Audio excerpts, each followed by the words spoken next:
All right, yesterday was the day. It was back, the January 6th committee hearings, and the immediate focus of this hearing yesterday was, again, not surprisingly, Donald Trump himself. In fact, Liz Cheney said that Trump was the key player in January 6th. I say this, knowing again full well that every single member on this committee is fully committed to destroying Donald Trump. They made it clear. Not necessarily fighting what truly was the cause and the motive and who was truly responsible for the January 6th riot. That being said, Kevin, the committee did make a very strong effort and probably a pretty good case to show that the closest people around Donald Trump leading up to that day were connected to the Proud Boys, the Oath Keepers, and were fully aware that Donald Trump was seemingly planning to deny that he lost this election. And they voted to subpoena him to appear, and that got a lot of the headlines. Donald Trump took little time to responding online to the committee hearing, saying, quote, "Why didn't the unselect committee ask me to testify months ago? Why did they wait until the very end, the final moments of their last meeting? Because the committee is a total bust that has only served to further divide our country, which, by the way, is doing very badly, a laughingstock all over the world." He went on to say, "Why didn't crazy Nancy Pelosi call out the troops before January 6th, which I strongly recommended that she do? It was her responsibility, but she didn't like the look. Crazy Nancy failed the American people." Joining us now is Roshini Rajkumar, political strategist, attorney, and host of the podcast Crisis Files. Good morning, Roshini. How are you? Good morning, Kevin and Tom. Oh, my goodness, the drama of these hearings. The drama. At least this one was not in prime time like the first couple were. It seems to me, Roshini, like Washington, D.C. would be the last place the committee would want to invite Donald Trump to come back to. Donald Trump in Washington, D.C. should scare the committee. But the committee did vote to have to subpoena the former president to appear. Are you surprised by that move, and how do you see that playing out? You know, I'm not surprised, but I think it's pretty erroneous. I mean, here's the thing. In a court of law, and this isn't a court of law, we have to remember that. In a court of law, there are things called evidence, pieces of evidence, chain of evidence, in fact.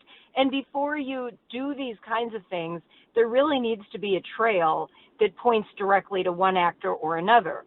And as Tom pointed out in your intro, there's a lot of kind of things that they're piecing together, you know, finding videos that were rehearsal videos that now all of a sudden they're claiming are, you know, never before seen videos. It's because they were practicing things, right? And you're going to say things when you're practicing things, as you and I have done when we prep for debates or things like that. So it's really interesting to me. And I have to agree with Donald Trump, which I don't find myself saying that often. Why didn't they call him to testify during the hearings? I mean, this is like a big grandstand, this big let's end on this subpoena note.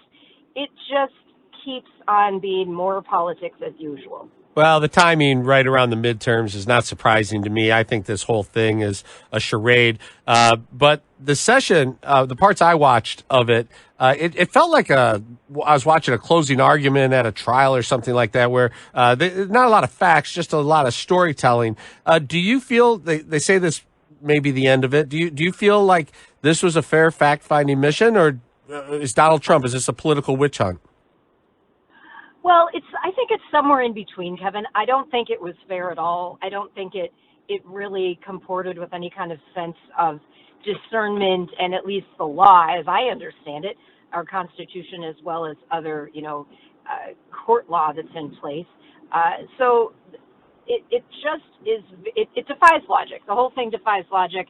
And as much as we've talked about this on your show, this last hearing kind of crept up on me. Sort of, this hearing, it's happening. And now there's going to be some kind of final report. And even the subpoena, like if you want a subpoena of both testimony and documents, that's what they're asking for, then there's a natural next proceeding that seems like has to happen after that. So they're just setting the trail for more drama. And like you say, this timing just, under a month until Election Day, all very suspect to me, Kevin and Tom. No question. They do like to bring up the more controversial figures within the Trump orbit, and the clips yesterday from Steve Bannon that they played. Of course, he was somebody who refused his subpoena to testify for this committee, but he very publicly stated, and even behind closed doors, Steve Bannon said that Donald Trump was planning to deny that he lost, even prior to the election itself. But did they make the case, in your view, yesterday by playing those clips That meant that Donald Trump was planning for a riot on January 6th?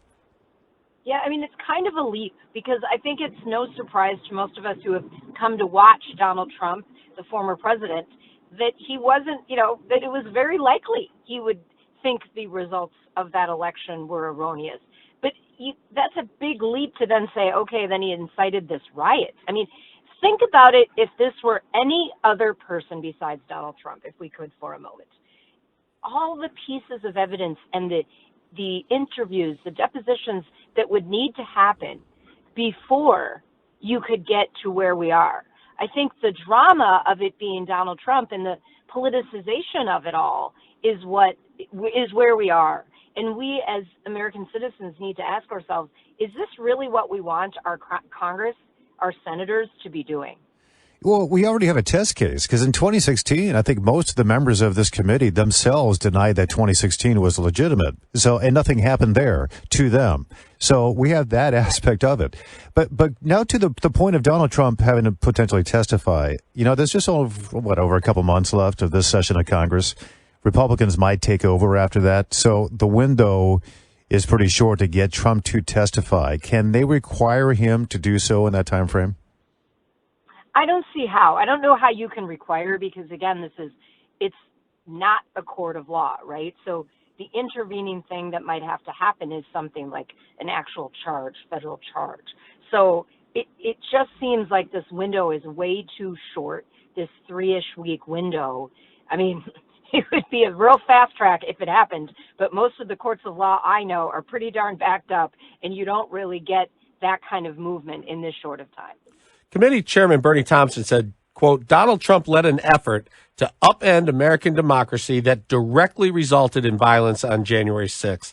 Did you see any actual proof of that in the 10 hearings that have been held so far? I didn't see actual proof as I understand the term proof. I saw some things that you could piece together, use as maybe circumstantial evidence, but that is even a stretch, Kevin. I mean, think of all the trials you've covered. I mean, you have to be very meticulous with evidence in order to A, charge someone, and B, then convict someone, either a bench trial or a jury trial. There needs to be evidence. There needs to be connecting of the dots. It can't just be the drama. It can't be the drama of a primetime hearing or, never before seen videos. That kind of drama shouldn't really be what we, the American public, should be endorsing as what's going to get someone convicted of a crime or even charged with a crime. Yeah, you're right. But something, I don't know, I have a sneaky suspicion that somehow the DOJ is going to find some way to connect these dots and continue this investigation. We will see. We appreciate, as always, your perspective. Roshini Rajkumar, political strategist and attorney and host of the Crisis Files podcast. Roshini, thanks. Appreciate it.